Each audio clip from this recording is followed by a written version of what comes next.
Gernikak asteburuan La Vila liderra jaso zuen Urbietan. Errebantza kutsua zuen partiduak, Valentziarrek bizkaitarrak kopatik kanporatu baitzituzten. Gernikak Negrilloren falta nabaritu behar zuen, eta bere lekuan Jimenezek Zabaloi sartzea erabaki zuen, 8 moduan. Partidua bizi hasi zen. Sake eta gero, La Vilakoek ostiko altu bat jo, eta Gernikarrek baloia hartu zuten. Hauek, baloia ederki jolastuz, bisitarien defentsan zuloa aurkitu zuten, metro asko irabaziz. Entxegutik 5 metrora, Gernikarrek uztartze irekitik baloia zabaldu zuten. Pase luze baten ondoren baloia Zabaloiren eskuetara iritsi zen, eta honek entxegua lortu zuen Gernikarentzat, partiduari hasiera ezin hobea emanez.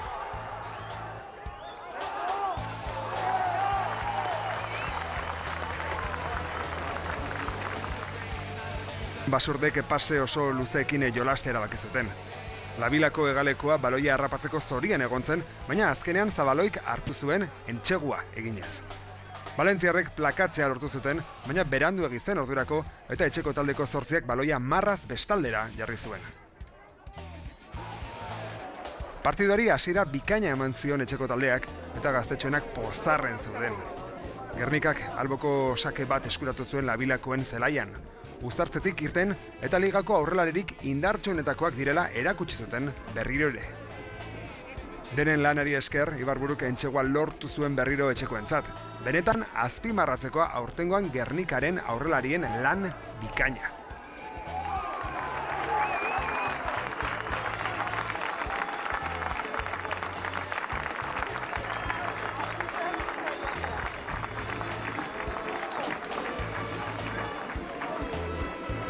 Hutchinsonek alboko sakea maisuki atera zuen.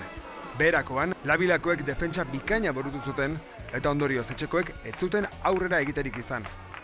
Baina basurdek, behin geldirik zeudenean berriro indartsu ekin zioten, eta Valentziarren defentsa gainditzea lortu zuten, Ibarburu entxeguraino eramanez.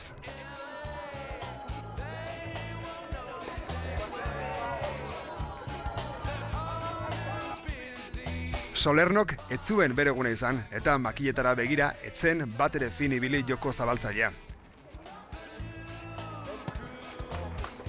La Vilakoak ezinean zebiltzan etxekoen presioarengatik. Beraien zelaian sartuta zituzten euskaldunek Valentziarrak.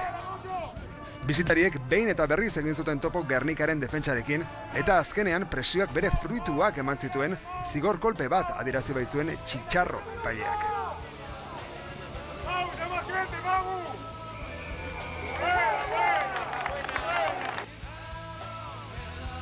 Zoritxarrez, Solernok berriz ere huts egin zuen hankarekin. La Vila liderraren aurka horrelako opariak garesti horrendu dira amaieran, eta Solernok ederki izekien hori.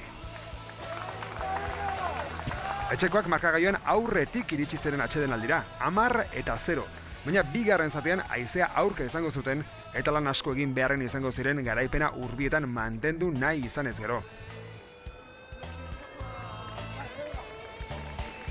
Bigarren zatean sasoitsu atera ziren Valentziarrak. Presio benetan indartsu egin zuten, eta gogo handiz irten zirela erakutsi zieten bizkaitarrei hasieratik, baloiaren bila eroen pare joanez. Gernikakoek baloia beraien zelaitik urrundu nahi zuten. Presiotik hankarekin atera nahian ibili ziren, baina haizeak baloia zelai barruan mantendu zuen kontraerasorako aukera emanez.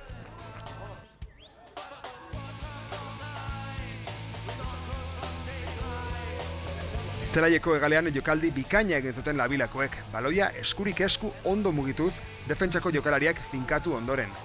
Cruikshanksek hartu zuen azkenan baloia, eta berak egin zuen entxegoa azken metroak arrastaka egin ondoren. La Vilakoak pozarren zeuden, markagaioan asko gerturatu baitziren, entxegoarekin 10-5 lortu zuten. Alboko marratik oso gertu zeuden arren Valentziarrek ondo mugitu zuten baloia, basurden plakaketak jaso aurretik laguntzera zetorren jokalariei pase emanez, azkenean entxegua lortzeko.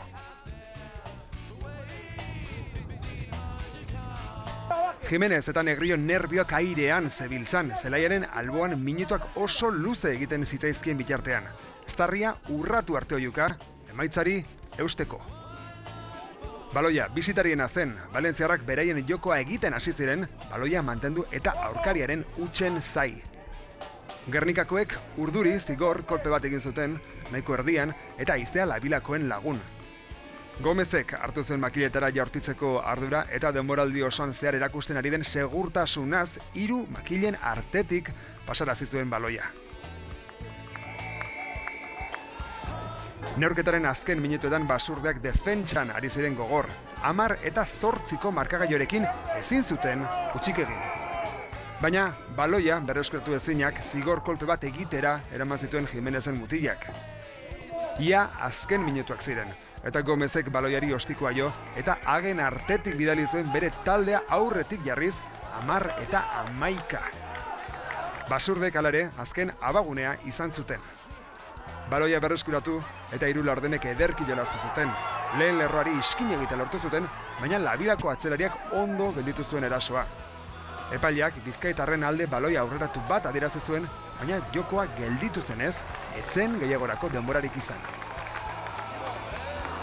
Azkenean, Urbietan Gernika 10, Lavila 11. Y sí, duro golpe. Habíamos practicado bien toda la semana, con muchas ganas. Habíamos encarado bien el partido.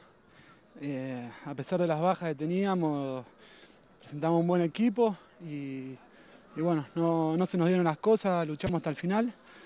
Y bueno, la verdad que un golpe muy duro.